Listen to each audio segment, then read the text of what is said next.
Hey everybody, this is Brian Aiello. On episode number 53 of Origin Stories on Creativity, I had Kitty Janusz. She is a investigator of the paranormal. She investigates ghost stories. She communicates with the afterlife.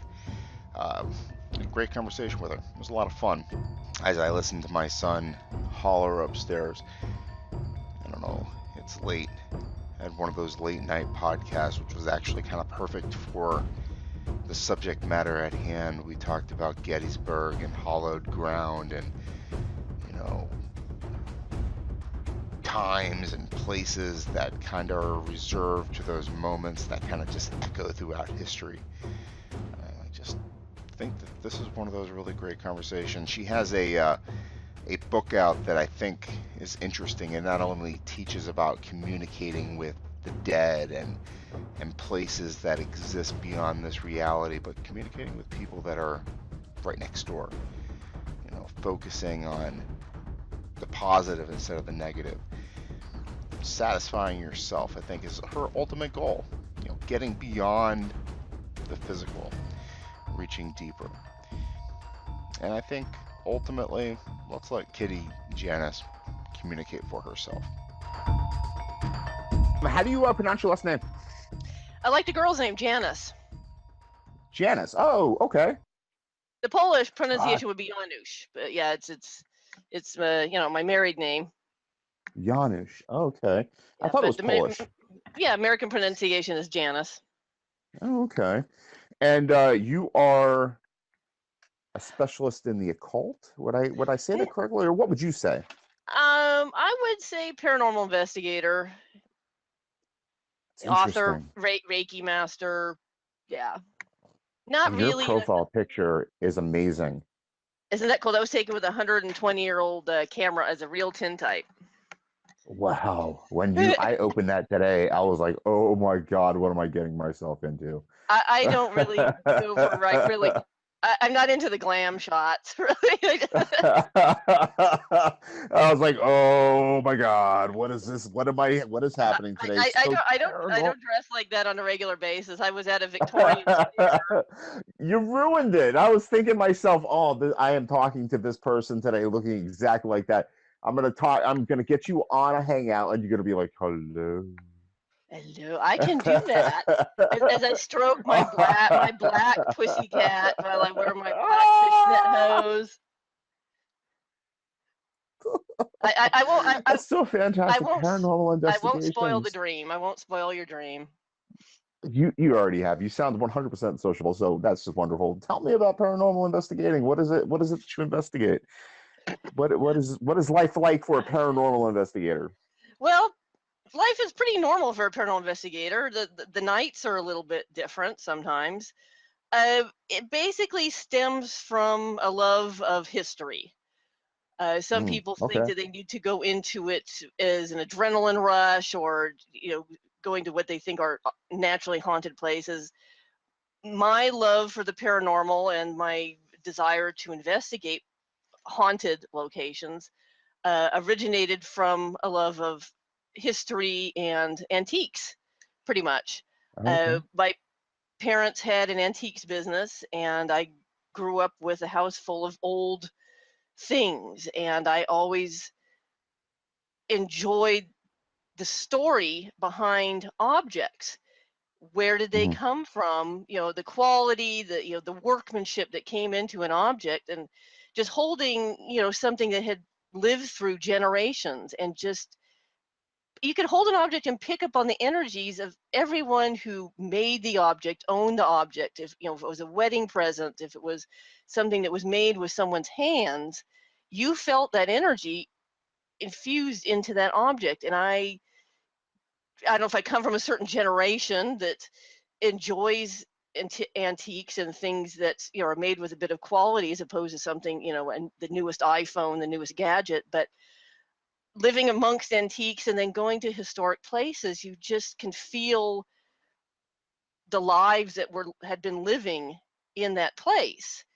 And in going to those places, that's fantastic. It went into, maybe seeing the odd, darting shadow, and picking up on the people who had lived in a place for many, many generations. And, people who have crossed onto the other side, they'll pick up on that. Hey, this person is interested in what we're doing, and they love the place as much as I did, and that is why I'm staying here. And you kind of get this affinity with those who had lived in the place before, and the spirits definitely pick up on that. If you go into what some people would determine to be, it's a haunted location, there's ghosts there. I go into a location, think this is a beautiful place. A cemetery is a place full of love and sentiment, not so much a place of grief and sadness.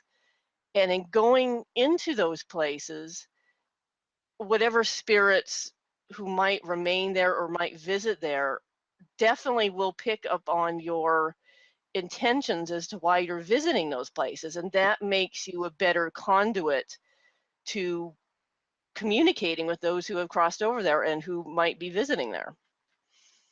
No, that's totally cool. Today, I walked up to it's off of Rifle Camp Road over here in Little Falls, where George Washington had set up a supply line, kind of securement. This is huge, like Revolutionary War tower. And as I was walking up to it, I just envisioned what it would have been like during that time frame. All the trees would have been knocked down. There would have been a camp of probably, infantry soldiers around. All these horses and men just kind of camped out, waiting for their turn on watch to overlook this ridge. And I really kind of got a sense of what it would smell like and what it would have been like during that, these people, I mean, soldiers probably waiting to catch bullets in their body, rifle rounds or whatnot. But now I really do get a sense of what you're talking about in terms of antiques and the hands that passed over them, passing over grease and love and ownership. It's embracing the respect that went into the locations and into the lives that live there is a good way of interpreting what the paranormal is. Where are some of your favorite places? Like one of your favorite places that you've been? Well, I really wish I could travel more to some of the more exotic haunted locations.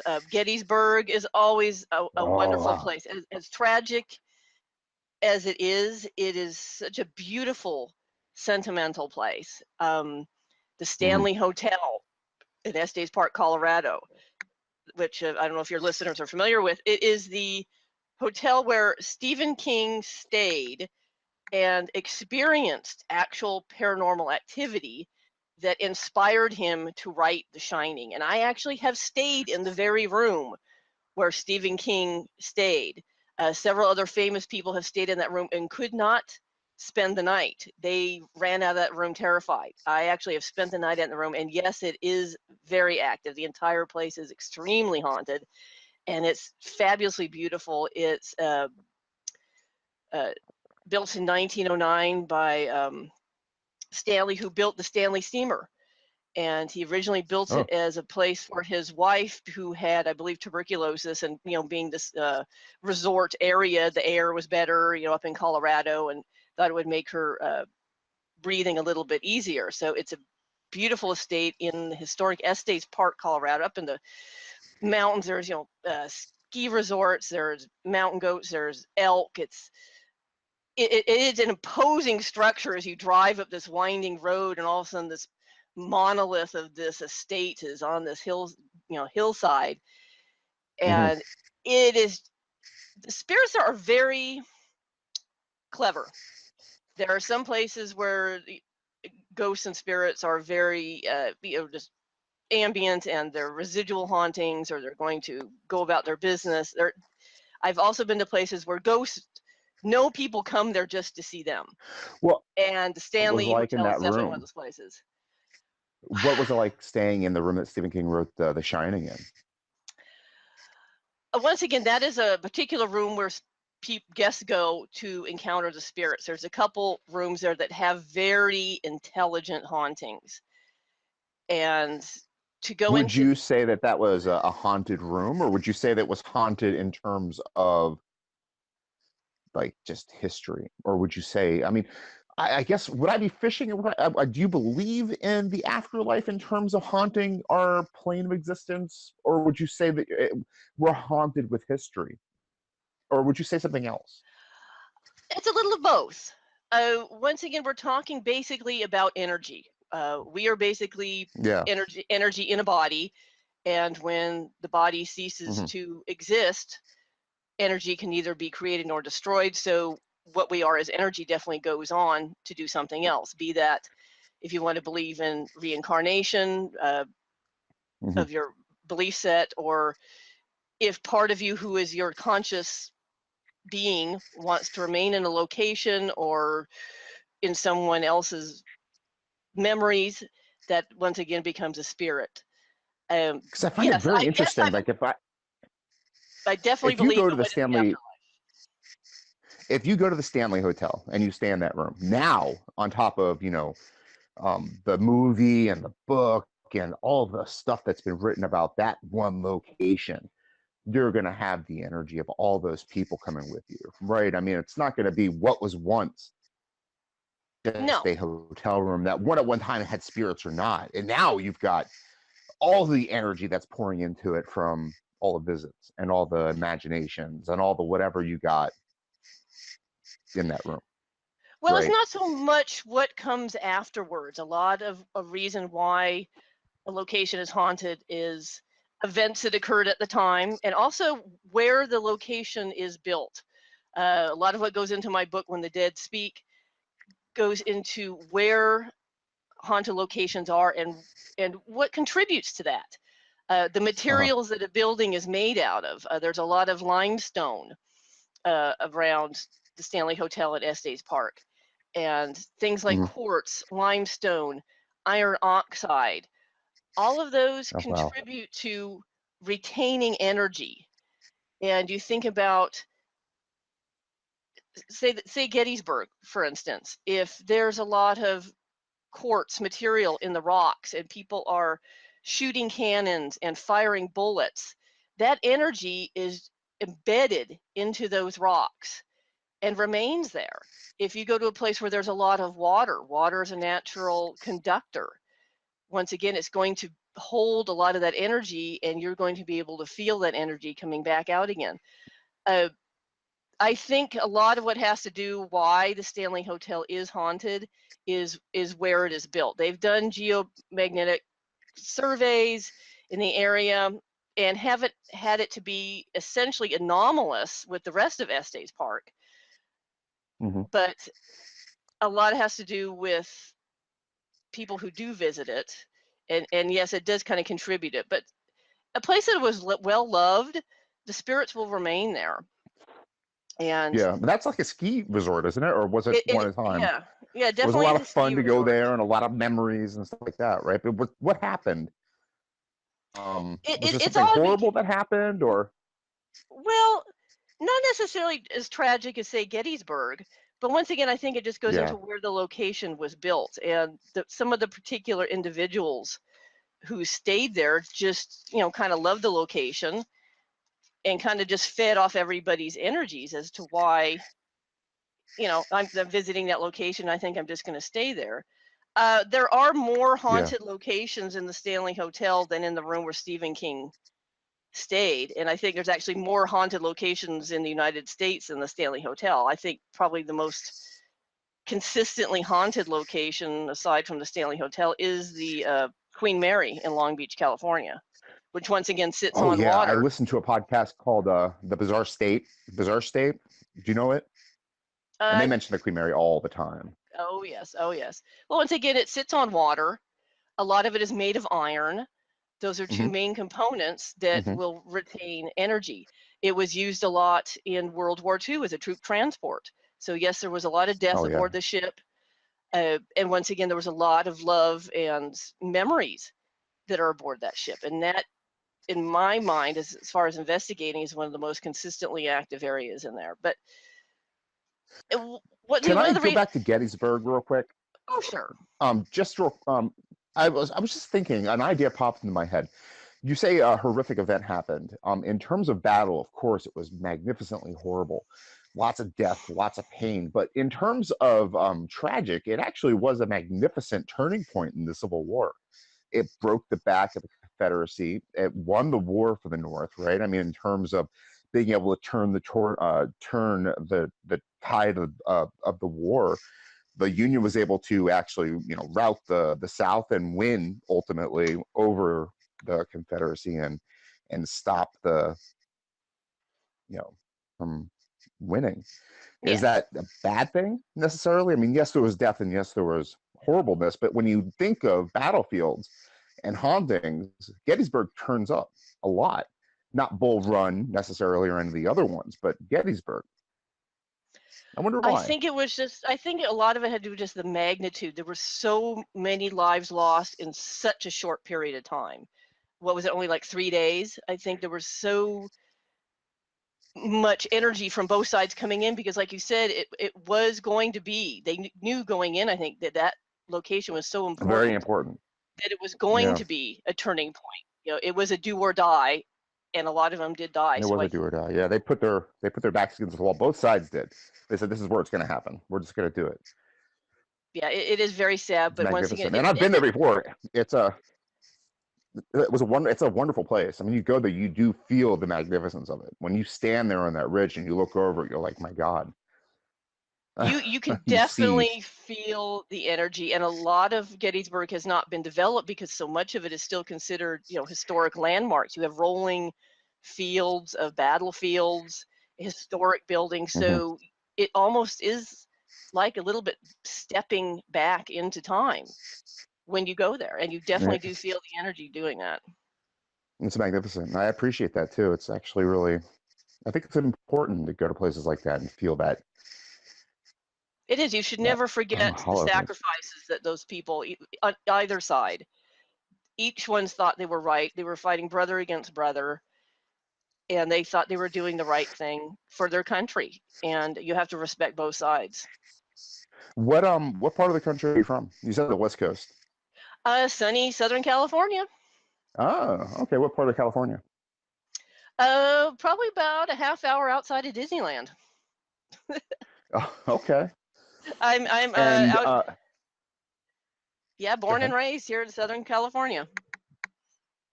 That's a beautiful place. Very crowded though, very trafficy. And you were mentioning the Queen Elizabeth, right? No, Queen no, Elizabeth. the Queen Mary.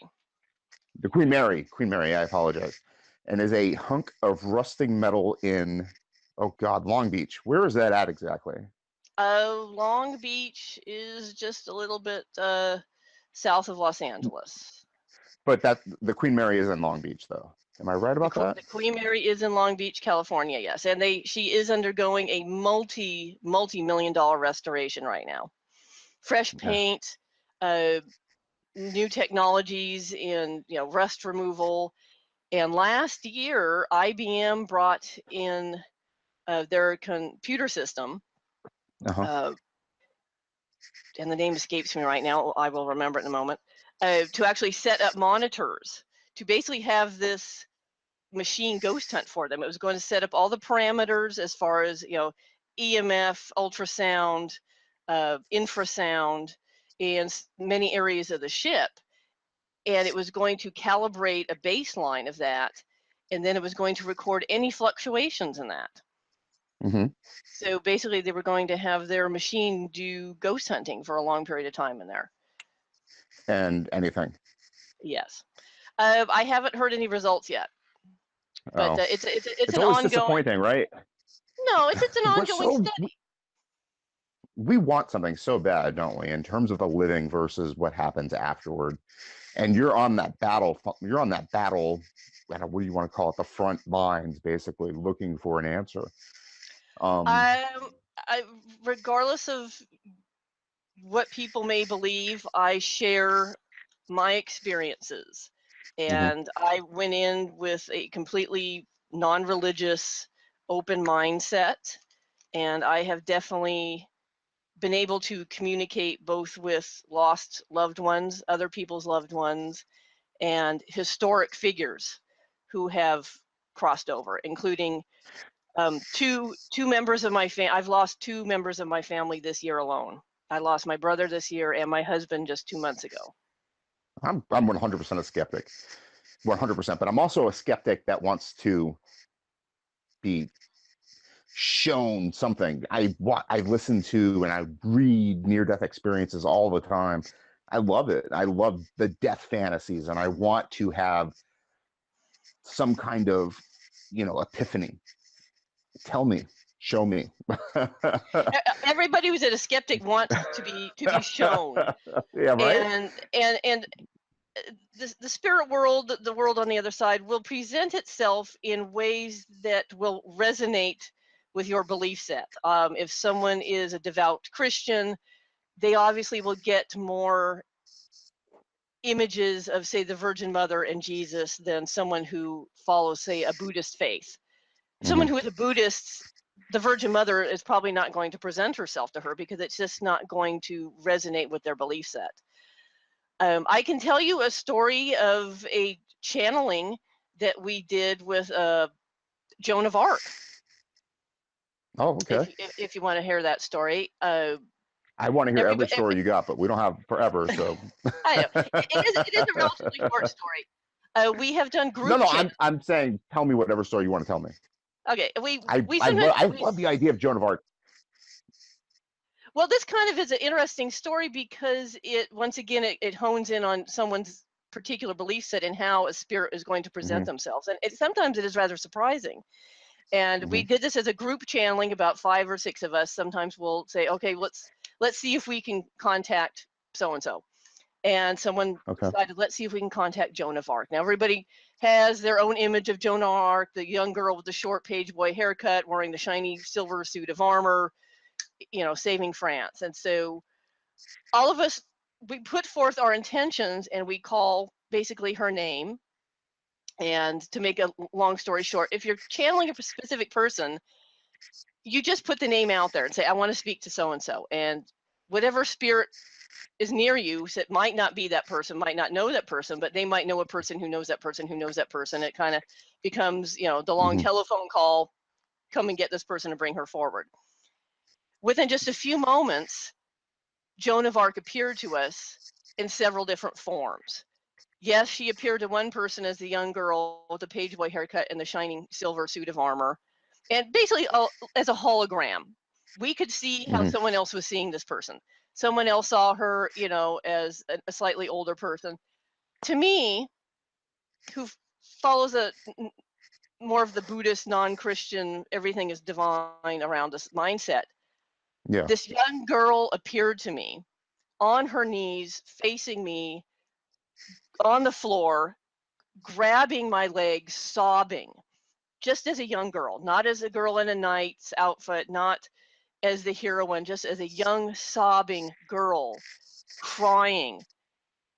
I didn't have a choice. I just wanted to live a normal life, and they didn't give me the choice. Now, I just said, oh, bleep, because I wasn't expecting that at all. I was just putting it out there. Let me talk to Joan of Arc and hear her story. And this young girl is sobbing at my feet, saying that really caught me off guard, because it never occurred to me that she would really think that. You would think, oh, Joan of Arc, the Lord of God, whatever comes to her. And to actually be a young girl and say, I was not given the choice to be normal. I was almost forced into this. So to really kind of hear their perspective, knowing it is not your mind thoughts, your own thought patterns coming into that. I was not expecting that at all. And that's what really are the epiphanal moments for me, is when you hear these spirits come to you and say something just so out there that it's not going to be your own, monkey chatter thinking up these wild things. So we get these kind of stories, and it's very, when they say something so out of the box like that, that's when you think, oh man, this is like really crazy. In terms of out of the box, though, would it be you're thinking to yourself, it's not going to be the Catholic Joan of Arc, that God came to and said, you're the chosen one that's going to lead France into victory versus the English. It's going to be something different. Maybe just as a visual, But for her to be sobbing at my feet saying those words, no, that was nowhere near what I was thinking. And in those moments, that's when I know that my mind is out of the way. And this spirit is actually coming to me, telling me what she wants. That is just one of many stories, but it's how I know that it's not me thinking that. I would be surprised if the shining knight came to me, while proud and I was God's tool versus the English. Well, I would be, oh, really? You were, and you were happy for this. God see, they chose won't, the because French over the English. it's not going to resonate with your mindset. It's Yeah, it's my somebody mindset knocking with at this your door. Yeah. the total manipulation, probably wasn't real, whatever, and would probably be more yours. This poor child was manipulated, if anything. If you ask for a Yeah, sign, it's going to be something a bit more subtle. They show me a sign that my deceased loved one is thinking of me. You're going to see, like, all of a sudden their favorite song might play on the radio. It's going to be something a lot more subtle than all of a sudden their full-bodied apparition appearing towards you, because that's just not going to click with you. It's you won't believe it. So why should they put forth that kind of energy? Is basically what I'm how do saying. these apparitions appear to you, and how do you not run screaming into the street, completely insane from that moment on the rest of your life, muttering, "I saw something that wasn't there," or "I saw something that dematerialized into nothing a moment later"? I mean, how do you just live the rest of your life knowing that something dead, I have was seen at your some feet? pretty terrifying things. I've encountered some pretty aggressive Right? things, but How is my your mind strong enough to be able to handle that? Or just a normal person that doesn't be able to, on a daily basis, witness something like that? Just being able to say you're my strong enough sense to. of curiosity far outweighs any fear. I see something and my sense of wonder on how can they do that? How are they presenting themselves to me? What type of energy, what kind of sun are they burning up to use this kind of energy to reach across, the cosmos to convey a message? That's where my mind is going so much that all fear pretty much just goes out the window. Do you have an answer for any of that? That when they appear to me, Yeah, how do they do it?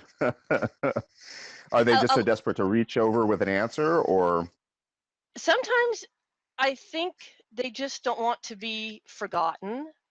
In some places, they miss that kind of sense of conversation. A lot of times, they might where do you need. think they're coming from? They want so desperately to let us know. Are they coming from a void, like a chaos, like the Grecian idea of, well,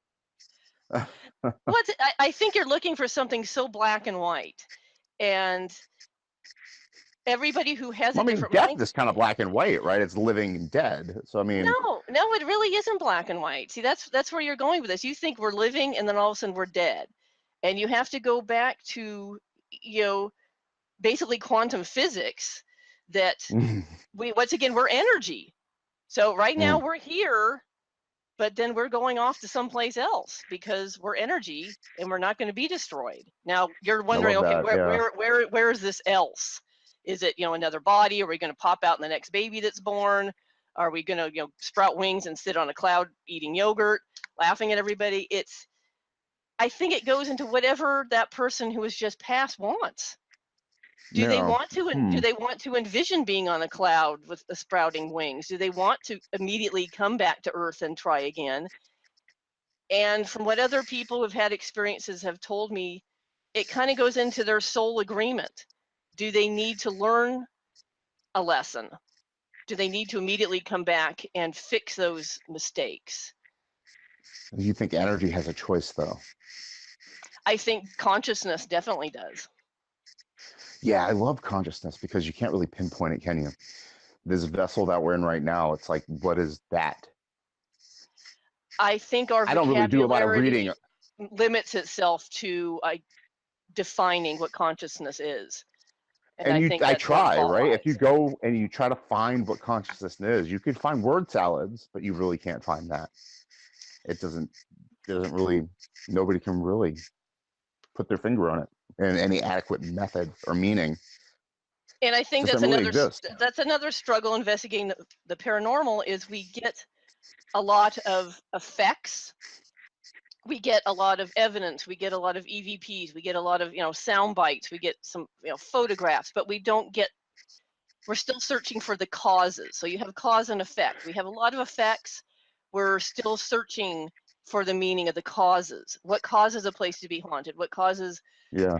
a spirit to remain in a location? What causes a spirit to not feel healed so that they can move on? And I think those are the answers that we need. Do you think that you're finding the consciousness? Do you think you're finding the vibrancy of humanity in these hauntings? Or when you found the apparition of Joan of Arc and you looked down at this startled whatever it was that you said you were finding, was that a consciousness? Was that a soul in front of you?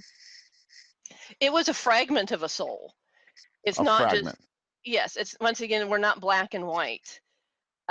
We can fragment into what we think is Joan of Arc, but part of Joan of Arc's essence, part of Joan of Arc's energy may fragment off and do something else. She may go on to heal herself and may reincarnate, and just part of her may remain as to what we This think whole Joan of Arc subject was. is fascinating. And I'm sorry for, I know we're not going to end this conversation without talking about your book. In fact, I'll skip my next question. What is your book called? The title of the book is When the Dead Speak, The Art and Science of Paranormal Investigation. It's available on both Amazon, and you can get it off my website at kittyjanus.com for an autographed copy. Oh, an autographed copy. How long have you been doing this? The writing or the paranormal investigating?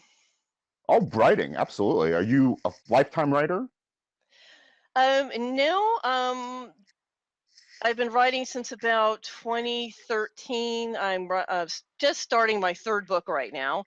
I do have When the Dead Speak, The Art and Science of Paranormal Investigation, and then I was asked to do a paranormal book for the younger reader, and so I wrote Secrets Buried in the Lemon Grove, which is actually still based on true paranormal events, but it's a book for the younger reader, kind of a Goosebumps kind of book, and that's called Secrets Buried in the Lemon Grove. Do you get a lot of pushback for the type of work that you do in your writing? I try not to force people to believe. Once again, well, no, I mean, obviously not. I mean, but there are people out there that would push you back for not believing the way they do. And I'm saying specifically about them. Are they pushing back on you for believing the way that you do and putting your stuff out there? No. No. I'm a big person.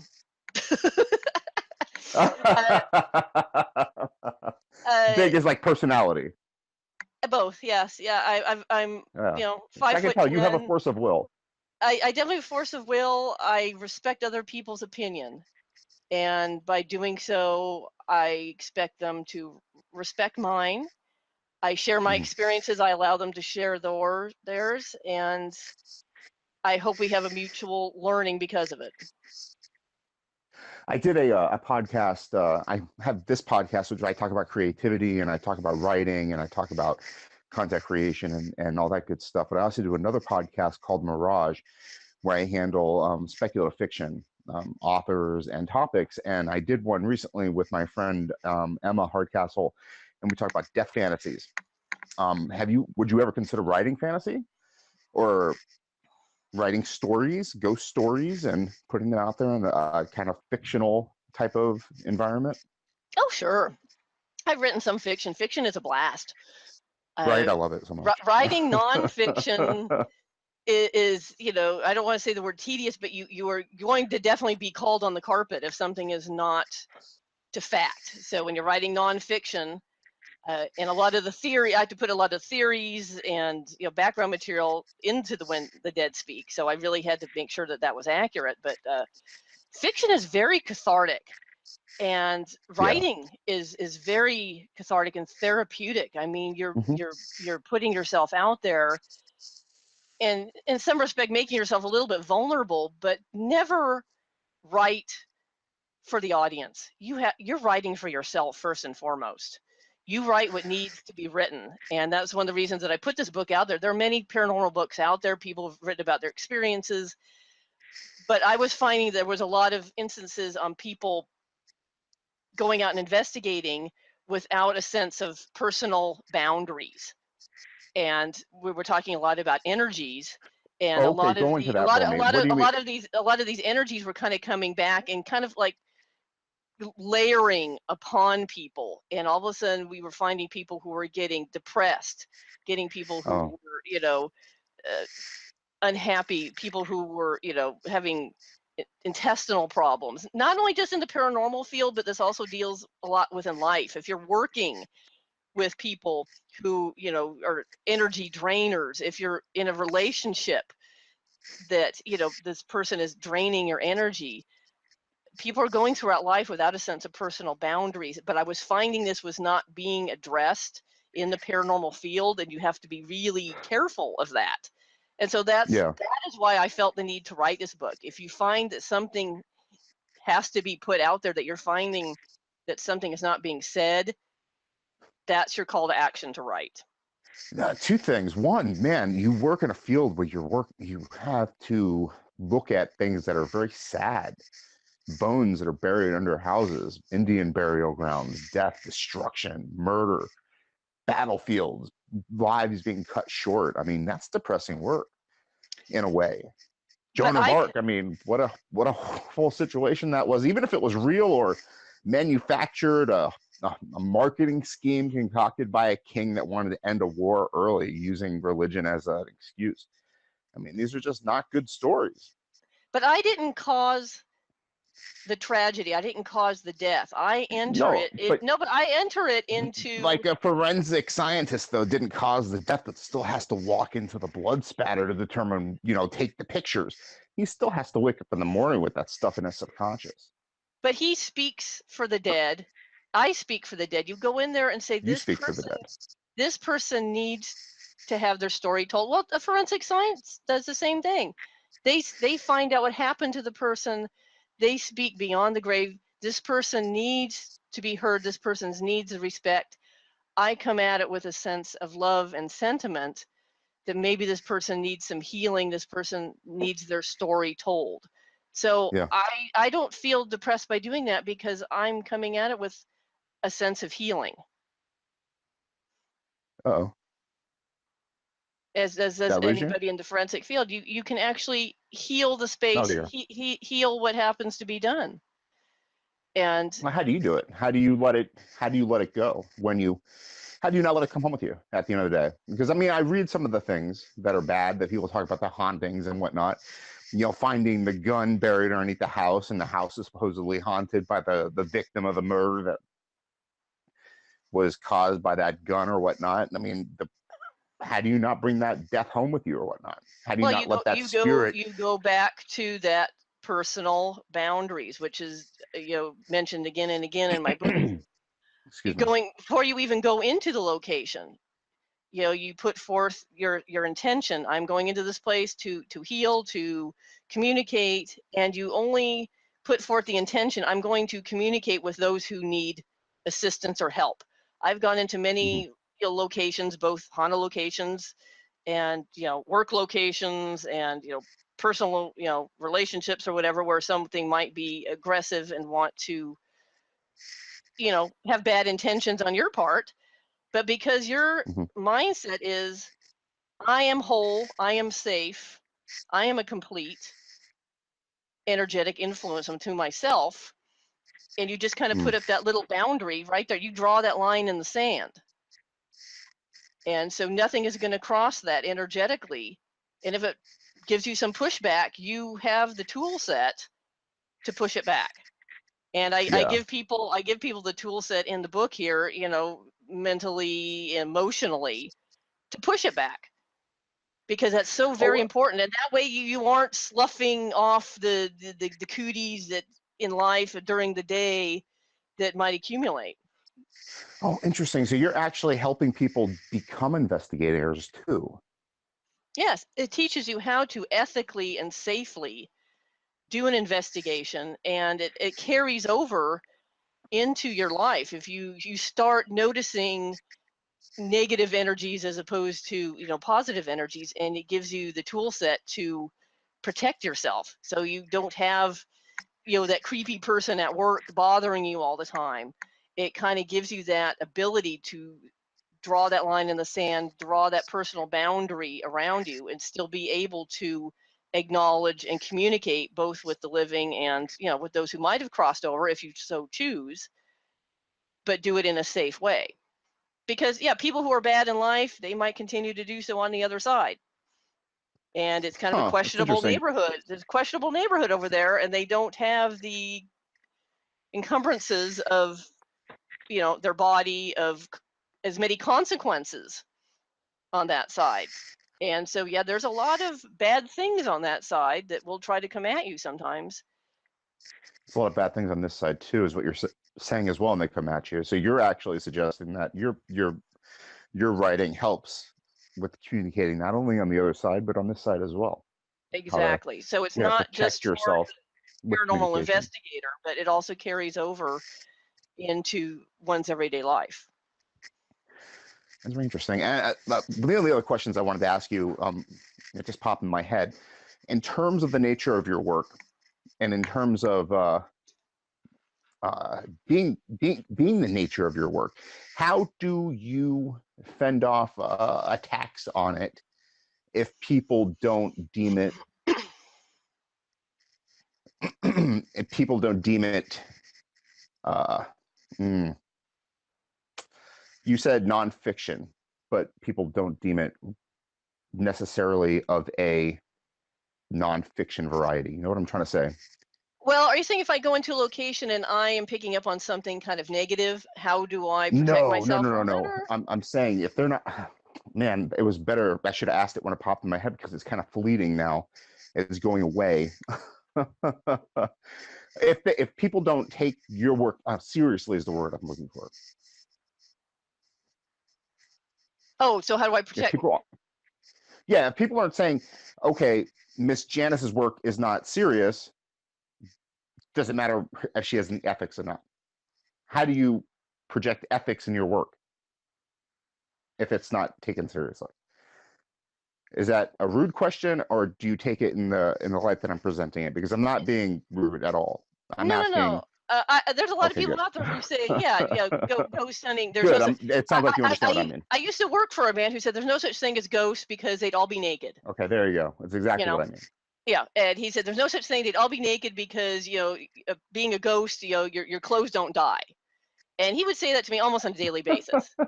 And he think that was just the funniest thing ever because and then all of a sudden I would kind of get this visual of all these these Grecian goddesses running around me naked or something. And he, and in his mind he had a valid point. Our clothes don't die. Why are we seeing ghosts in Victorian clothing, or why aren't we seeing ghosts in leg warmers and 80s clothes? Because obviously people died in the 80s. Why does everybody say everybody who died is from a certain time frame? And those are valid questions. I'm like, why aren't we seeing these certain things? And it is that we are seeing these certain things, but I can't say for 100%. I can just tell you what my feeling is and from what my experiences are. I don't have the book to open and say this is the concrete answer. This is the law of the land. I can only tell you what I have experienced, and it goes back to whoever is presenting themselves as a spirit, or for whatever we might be seeing as a spirit, be it a residual haunting like at Gettysburg where you just kind of get these visuals of soldiers floating through and not really communicating with somebody, or an intelligent haunting where it's somebody answering your questions, and you're seeing somebody. It's how that dead person feels and wants to present themselves. Very rarely does a spirit want to present themselves really at the moment of death when their body is broken and in pain. They kind of go back to, say, when there's a slightly younger life form, when they were more comfortable and when they were happier, because that's how they want to kind of remember themselves. So that's kind of how they project themselves out to the universe. Not necessarily, you know, as the shrouded figure at the moment of death. They kind of go back to almost when they were in the prime of their life, because that's how they want to be seen to others. That's not always the case, but that is often the case. And they don't want to be, you know, seen out there in the universe and, you know, their naked body form, because, you know, I guess they still have a sense of shame. They want to be presented as they were, and, you know, in some of their best outfits, or what they were comfortable. I've encountered a spirit at when I was whitewater rafting one time. I was at the campsite. I was just basically meditating. I wasn't even doing anything. I was just relaxing after the end of the day. And all of a sudden I kind of see this visual of this young 20s guy soaking wet in, you know, his swim trunks. And I hear him say, "Dude, I think I drowned." And I just basically answered back, "Dude, I think you did." He's like, "Whoa." And he just kind of faded away, you know, and it was as simple as that kind of connection. But, you know, and that was basically at his moment of death. He was soaking wet, wearing his swim trunks, but he had no shame in that. And I think it just kind of goes back to how the spirit wants to present themselves, not as how we are seeking to see them, if that answers your question. So you say black and white. How would you colorize death in terms of language? I think we go back to the energy aspect of it and kind of fragmenting it and soul agreements. If someone passes on and they immediately want to go on into another state, or want to, you know, meet all their loved ones and, you know, go into their what they define as heaven. I've had other psychics say, "Well, what is heaven?" And it's little neighborhoods. It's what that particular person envisions heaven as, and then they can go into that neighborhood. That's what their experiences have been. If they remembered a place fondly, or if they have loved ones who are left behind, whoever that person is, whoever, let's say, the grandma is, that a section of grandma might remain behind to protect those loved ones, but not in her entirety. To kind Grandma's of got her own heaven, huh? to kind of clarify that point, I'll do another quick little story here. We tried to channel Sure. a young child who had died tragically, and the mother was, you know, very upset in her mourning. But she had another child who was still living, who was about 6 years old at the time. So we're trying to channel her deceased child, and all I'm not getting the hologram of the whole child appearing before me. I'm getting information, and I'm getting, you know, certain things, but all I'm seeing is one pair of hands holding the child's hands. And at the time I didn't really have a lot of experience in channeling, and I asked someone else who was with me who was more experienced. I go, "Why am I only seeing the hands?" And she said, "That's because the grandmother is holding that part of the child's memory, that part of that child's consciousness in her hands. The rest of who that child was has already moved on." So just what the protective deceased grandmother was protecting and holding in her hands, the child's hands, that's what still remained of the deceased child's memory, of that child's consciousness. And then I kept seeing around the deceased mother, I kept seeing like bugs, like flies. And I'm like, "Ooh, that's creepy. I don't want to tell her I'm seeing flies around her," but they were like weird little flying insects. And so I thought, okay, I'll call them bees, because bees sound better. I go, "Why am I seeing like bees or insects around you, but they're odd looking?" And I'm being told that these bugs are being brought to you. Are you seeing insects in an odd place or out of place? And she just, you know, tears are just coming down her, and she says, "My deceased son always drew weird little insects, and all of a sudden the son I have now has started drawing those same insects." And I'm like, whoa. Because that is, you know, another message that comes through is, you know, the son, what is left of him, was telling the son who's still alive, "These are a gift from me, draw them, you know, for mom." But all I was getting as far as a visual was just the hands being held in the grandmother's hands.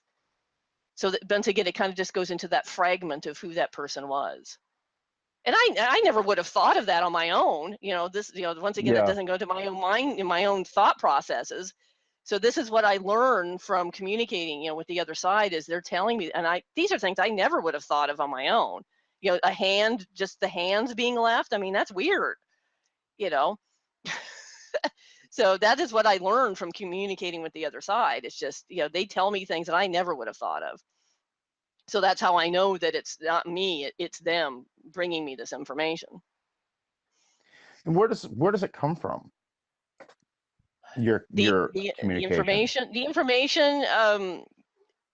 No, I mean, in terms of your, do you call it an ability to do it? I mean, it's special to you? No. You say you teach it in your book. You say you give the knowledge or the ability or the instructions to do it, but can people do it? Everybody has the special? ability.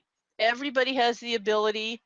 It's just kind of a way of interpreting the information, and kind of, it's a skill set. And I do get a lot, when you say talking about pushback, this is where I get the most pushback of anything. Everybody says, oh no, it's genetic, you're born a psychic, only certain people can be psychics.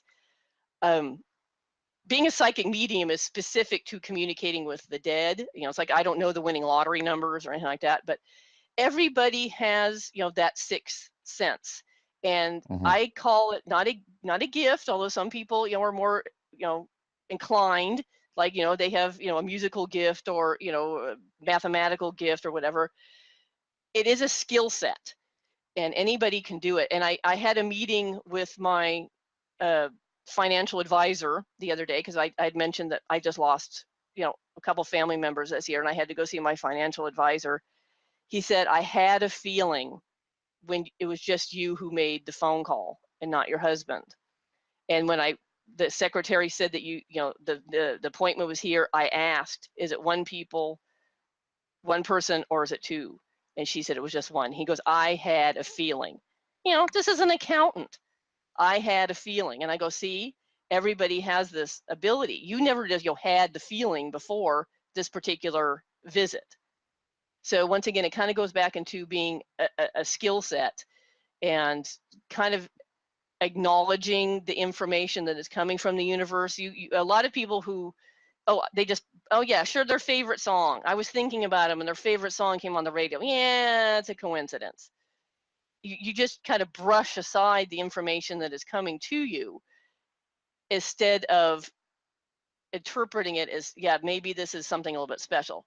I'm not saying everything is paranormal, everything, is coming from loved ones. Every bit of information that is coming to you is coming specifically from, the outside or the other world. But you have to pay attention when you think it's a coincidence. It may not always be a coincidence. So yeah, it definitely is more of a skill set than, say, quote, a gift. It's just kind of learning to interpret the information that's coming to you, and learning how to better communicate with that's on the other side.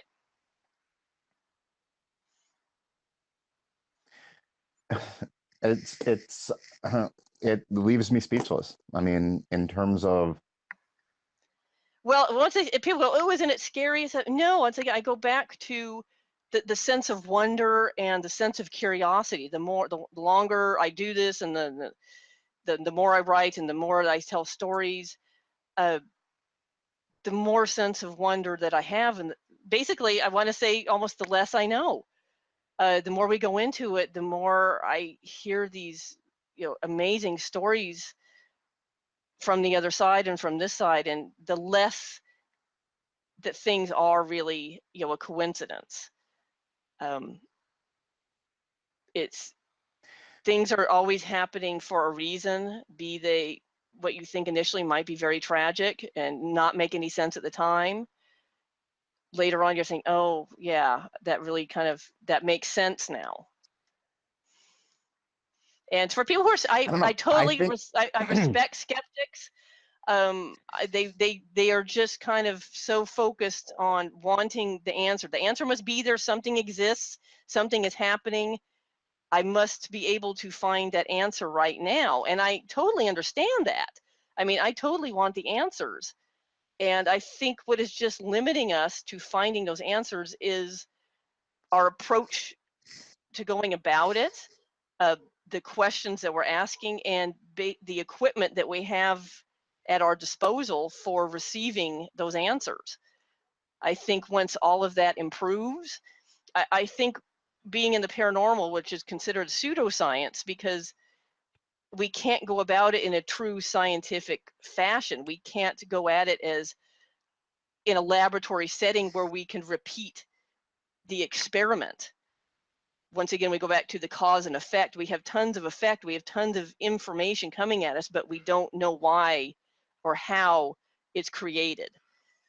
And I think we're Yeah, still that's kind the of unfortunate thing is, we're isn't kind it? of just a little struggling in that little part. And I think once we kind of bridge that gap, it's all going to make sense. And I think the more that we embrace quantum physics and Yeah, understand how that works and how existence works and how time works, yeah.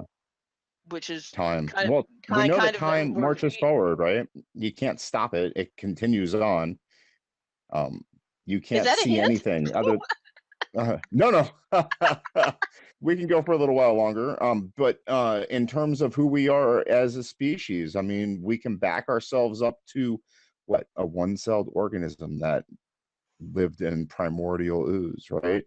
We weren't always human. We had to start someplace, and we were at one time non-sentient. We at one time were apes. We were at one time rats. We were at one time lizards. We were at one time fish. We weren't these things that could draw and paint and write. We were at one time unable to understand what we were doing. We at one time were rapists, and we didn't even understand what that were. We were just procreating. We just didn't know anything. And into the future, what are we going to be in 100 years, in a million years? Are we going to be here? And we're slowly killing ourselves now. We're not special. We're disgusting creatures most of the time. I mean, some of us are really nice. Most of us are not. I mean, you can go to certain places on this planet and we're just horrible, horrible to each other. And it's sad. I mean, we talked about black and white, and yeah, it's primordial still. I mean, if we were all really good to each other, it'd be a different story. I think about Joan of Arc, and she was brutalized, right? And she was treated really badly. If she was a young girl pulled out of a village and treated like a scarecrow, propped up on a stick in front of an army and used like a Catholic effigy, basically. I mean, it was brutal what they did to her. If you And one don't thing, believe in Catholic gods. it kind of goes back to respect. So when this generation, they just want everything, and they don't really know where it comes from, and they don't really care. You know, they just want the newest, latest, and greatest, and to be, you know, entertained at what is at screen level. They never want to look up and learn. I mean, obviously there are exceptions to the rule, and I'm not speaking for, you know, all of the generation here, but I think we have to really respect our history to respect and create our future. And I think so many of us are not respecting what happened in the past. And we just kind of expect the future to be wonderful rather than make sure that it is going to be wonderful and it is here for the next generation. Yeah, we had a really good generation, and millions and millions and millions of them died, and they spawned the baby boomers, who were very lazy and very selfish generation that spawned a very selfish generation. And I don't know where we're going to end up. I hope my kids aren't as selfish as my generation was, but if it turns out they're selfish, I wouldn't be surprised.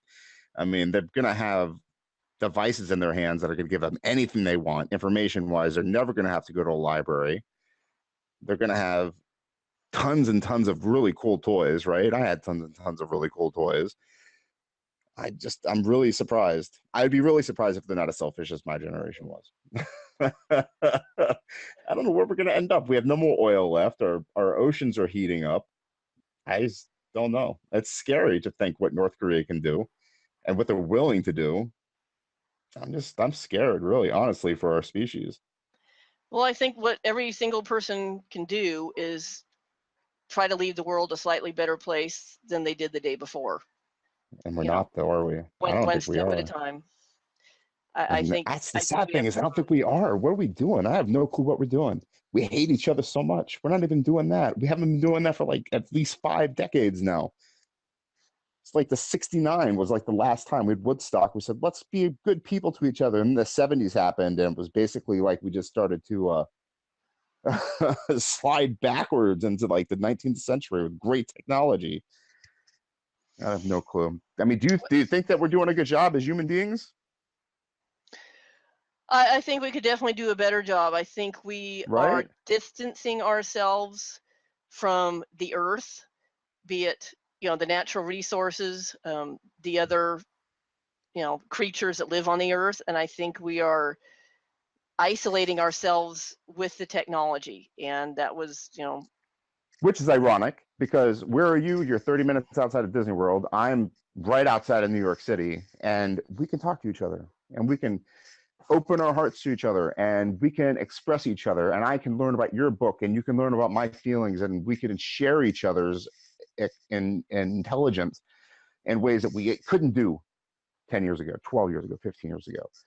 Now I could stop this broadcast because we're pretty much at the end. I can write my notes, I can publish this, and hopefully a handful of people will be able to listen to this and learn something and share it with their family and friends, and share your book with them. And your message, my message, will be out there a little bit farther than it was an hour ago. And that's a wonderful maybe thing, humanity will be better. It is. because if what we've discussed here today piques the listener's interest to want to learn more, then I have succeeded as a writer, and you have succeeded as an interviewer, and we've left the world a slightly better place for today. It's very true. I'd like to end these things with questions. What are you reading right now? Anything good? I've gone back to a favorite of mine. Sometimes people go into soul food. I sometimes go back to a favorite book because it's a comfort zone. And right now I'm gone back to Kill a Mockingbird. Oh, no way, really? Yeah, gives me comfort. Why is that one of your favorites? Because it goes back to the soul of a person. It goes back to basic respect. Atticus Finch did what he thought was right in the face of a lot of people thinking he was doing what was wrong. And he stood by that, and they might not have seen it at the time. They might have to wait years to see that he was actually doing the right thing. It's so scary nowadays. You never know who you're really talking to, do you? As long as you have a sense of self, yeah, you can protect yourself from anything bad that might be out there, and you just try to do good in the world. yeah, that's an awesome book, and maybe that kind of answers my second question for you. What would you tell somebody like yourself that's struggling, that wants to express their soul through art, through creation, through the prism of colors that are available in the universe? Get away from the black and white. Before you try to please anyone else, you have to do what is right for yourself. What is the beautiful? What is the question that you're asking yourself right now? And then put that out on paper, put that in through paint, put that out through words.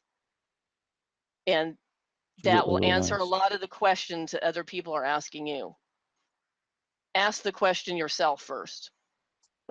Please yourself first before you have to please others. Not in a selfish way, but in, a self-protective Sometimes it's the most selfless act that will bring the best and most intense pleasure. It's a sense of self. You have to take care of yourself before you can actually take care of others. And if you want to take care of others and heal others, you have to be whole and healthy yourself. And in that, in no way is considered selfish. Where can we find you in terms of the World Wide Web? You can find me on Twitter at Paranormal Kitty, which is Kitty, KITTY _Janusz, JANUSZ. I have a couple websites. One is kittyjanusz.com.